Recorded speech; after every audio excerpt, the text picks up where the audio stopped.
Well, hello again, everyone. When last we left our heroes, we had looked at the hymn tune Eventide. I want to look at it again and get it back in our ear, and I want to talk about how the voices interact. We're going to introduce ourselves to good four-part writing techniques, ranges, spacing, doubling, issues of that nature. We'll introduce these today, and hopefully we'll learn something. So let's listen to this again.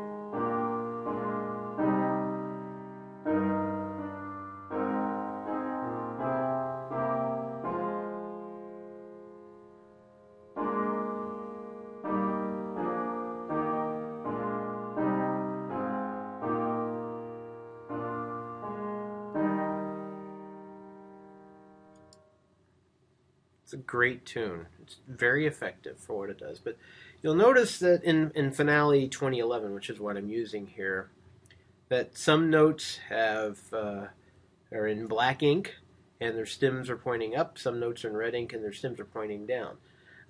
That shows different layering, and that's a finale thing. But the fact that the stems are pointing in different directions is very important. On the treble clef staff, we have 2 lines, and on the bass clef staff, we have 2 lines. And this is essentially just soprano, alto, tenor, and bass. Standard 4 parts that you would have in your average choir. And that is the origin of a lot of what we do here. Theory almost always follows practice rather than precedes it. So there are certain things we need to look out for, and Eventide is a great example of good 4-part writing. This is in a homorhythmic texture, which means all 4 voices move more or less at the same time. There are subtle differences here and there, but most of the time when one voice is moving, the other 3 are moving as well. It's also polyphonic because we do have 4 independent voices. Now, at J.S. Bach chorale, there's a little more, perhaps, difference in the rhythms of the voices than we get in their standard high Anglican hymn tune like this. But the basic principles are the same, whether we're dealing with this, whether we're dealing with a Bach chorale, whether we're dealing with a Haydn, Mozart, or Beethoven string quartet. Good voice leading is good voice leading. Now let's take a look at some things here. First of all, notice that rarely does a part go way high or way low. I'm going to bring up another screen here, and let's look at the ranges for these things. So for the soprano, a good rule of thumb is this range, C to A, middle C, C4 to A5. And for the alto, now watch this, I'm shifting layers here. Usually we'll say F to C. Now notice also that my soprano note stems are up and my alto note stems are down. For tenor, usually about C to G is how far we go. And the bass, we'll usually allow E to middle C. So soprano, C4 to A5. Alto, F3 to C5. Tenor, C3 to G5, or G4, excuse me. But it'd be a countertenor at that point. And bass, E2 to C4. Now, apart from possibly sinking your battleship at this point, this gives us a general characteristic of where things need to be. These are your limits. Now, if all the time you spend in your soprano part is, say, down here in the C-D range, that's not a very good sound. Ditto if you spend most of your time up here in the A to G range. Altos, yes, if you get a good alto and hit a low F, that's great, but you don't want to hang out down there. Same with the tenors, and basses, we have a little more leeway, but you don't want to hang out at the extremes, either in low or high, more often than you absolutely have to. So let's take a look back at Eventide. And you'll notice that everything is solidly in the middle of the range. The soprano, the highest note you get is C. You get that a couple times. The lowest note the soprano has is E flat, which is where we end. Nice little 3-2-1 scale degree thing going on there. With the alto is a very narrow band here in this case. It looks like F is the highest pitch and D is the lowest pitch. So literally the alto has a range of a third. That's a little dull, but it certainly is effective. Tenor, its lowest pitch is E flat 3, and its highest pitch is E flat 4. So it's got a full octave range going on here. Arguably, tenor has the widest range of the entire piece. And the bass, its highest pitch is A flat. It actually makes up to an A flat here. And then its lowest pitch is the low G that we see here and here. So that actually, bass is slightly larger range than the tenor. The bass also is an interesting situation because the bass is the one voice where we can change an octave and it doesn't sound weird.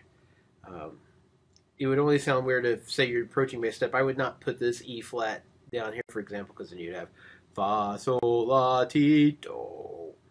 And that would sound weird. It makes sense to have the E flat up there. But there's no reason that this C and B flat couldn't be in the upper octave, except that then that would put us above the tenor, and you don't want to do that. But this G could easily be up an octave, as could this A flat and B flat, and this C, and then maybe drop an octave there. Bass gives you a little more leeway.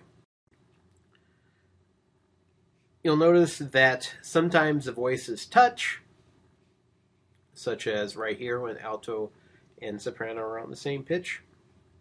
Sometimes F, alto and soprano are on the same pitch here. Sometimes they're in good octaves here and there.